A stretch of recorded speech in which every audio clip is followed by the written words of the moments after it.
Hi, today is a bit of a lovely one for me in that I'm talking about men's fragrances. I actually started out in journalism as a male grooming editor, so it's a treat for me to come back to it. And also a real treat for me to be talking about perfume, because perfume is my favourite thing. I love it more than makeup, skincare, anything. It's something I'm really obsessed with.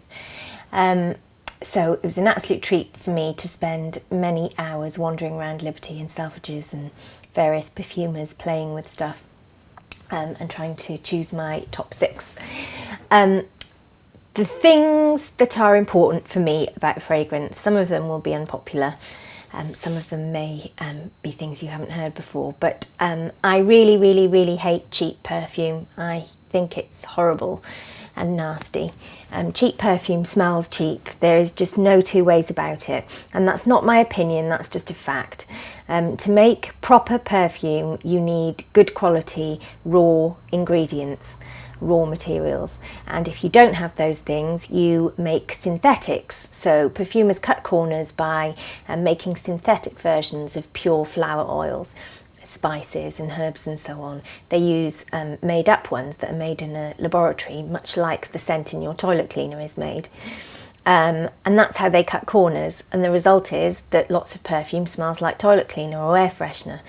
Really fake and synthetic. Good quality, expensive perfume made from good quality, expensive raw ingredients just smells better, in my opinion, and in practically any perfumer's opinion. So I think you need to spend some money, whether you're a man or a woman. But that doesn't mean to say you need to spend hundreds and hundreds of pounds at all. But you just need to be a bit more canny about how you spend your money. When you go to, say, a department store and buy the latest designer fragrance, it can cost you a fortune. It can cost like 40 quid or something. Most of that money has gone on things like bottles, glossy advertising campaigns, department store placements and so on. If you spend the same amount of money in a decent perfumer's, the chances are that more money has gone on the raw ingredients. Because although I'm saying cheap perfume smells nasty, expensive perfume can also smell cheap because they spend the money on everything but the perfume. So as a general rule of thumb, if you go to perfumers like, say, Diptyque, Roger Dove Haute Perfumery at Harrods, which is an amazing place, Liberty, they will tend to sell perfumes that have much better raw ingredients, where the money is actually in what's called the juice inside the bottle, the juice being the actual perfume, not all the guff that goes with it. I often think with department store designer perfumes, the last thing they think about is the perfume. It's all about the image, and that really frustrates me because the perfume inside should be the most important thing. The other thing about those sorts of fragrances is that they are so popular that everyone smells the same. Any woman will be able to name 5 men probably in her life who've worn Issey Miyake Odyssey, for example, for about 15 years. It's all anybody wore. So much nicer to go for something more individual and a bit more unique, because perfume should be personal to you. It should remind people of you, not of 15 other men. But that doesn't mean to say you have to go for really rare and obscure brands. For example, Tom Ford makes amazing perfume. Like everything Tom Ford does, he's really obsessive and nerdy and a bit OCD about everything. So the resulting perfume is always really good quality. This one, Grey Vetiver, is one of my absolute favourites. It just suits everyone. It's really elegant. It's great for men perhaps who are a bit scared of wearing perfume or have been put off by it in the past, because it's just kind of very appropriate and suits everyone. It works really well for day or for night. All his fragrances are brilliant. Creed is another fragrance house that I love. Creed's a very old fragrance house, and it's only available in certain department stores and boutiques. And this one, Green Irish Tweed, oh, it's just bliss. It was worn by John F. Kennedy and Robert Redford. It's such a classic. Again, very appropriate on everyone. But even in department stores, if you go to somewhere like a Chanel counter, or Dior, They are still very, very good quality fragrance houses who take their perfume very seriously.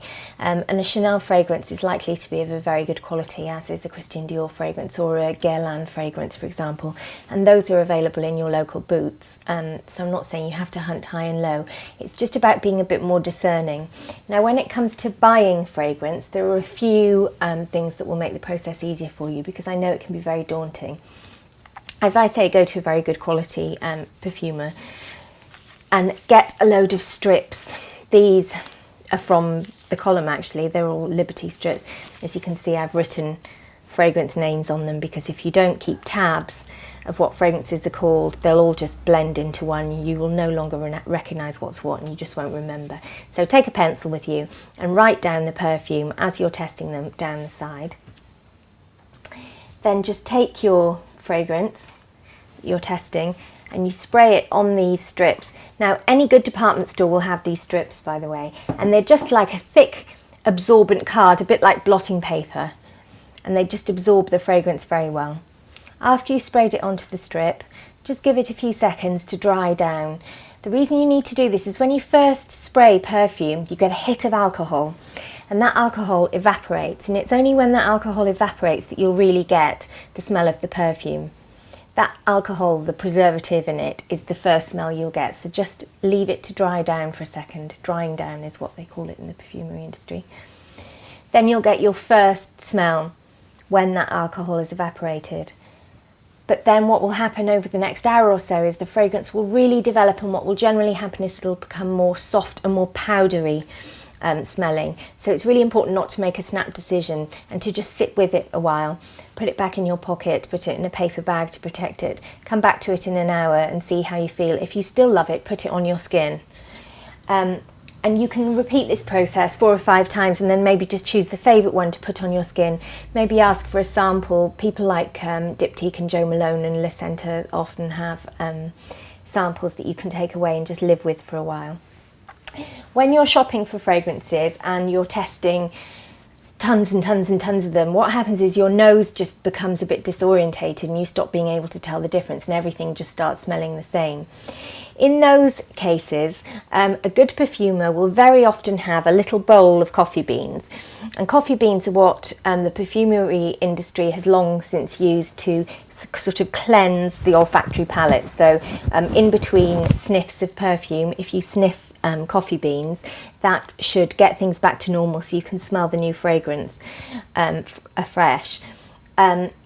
What you can do, and what I've certainly done in the past, is get a little Ziploc sandwich bag and just put in some fresh coffee yourself, only a tiny little bag, shove it in your pocket, shove it in your bag, and that will just stop you from becoming confused and being able to choose your fragrance.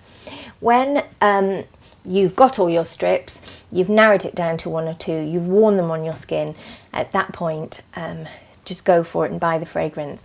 Just a quick note on what fragrances are. Generally, perfumes come in pure perfume, Eau De Parfum, which is a little bit weaker, and Eau De Toilette, which is weaker again.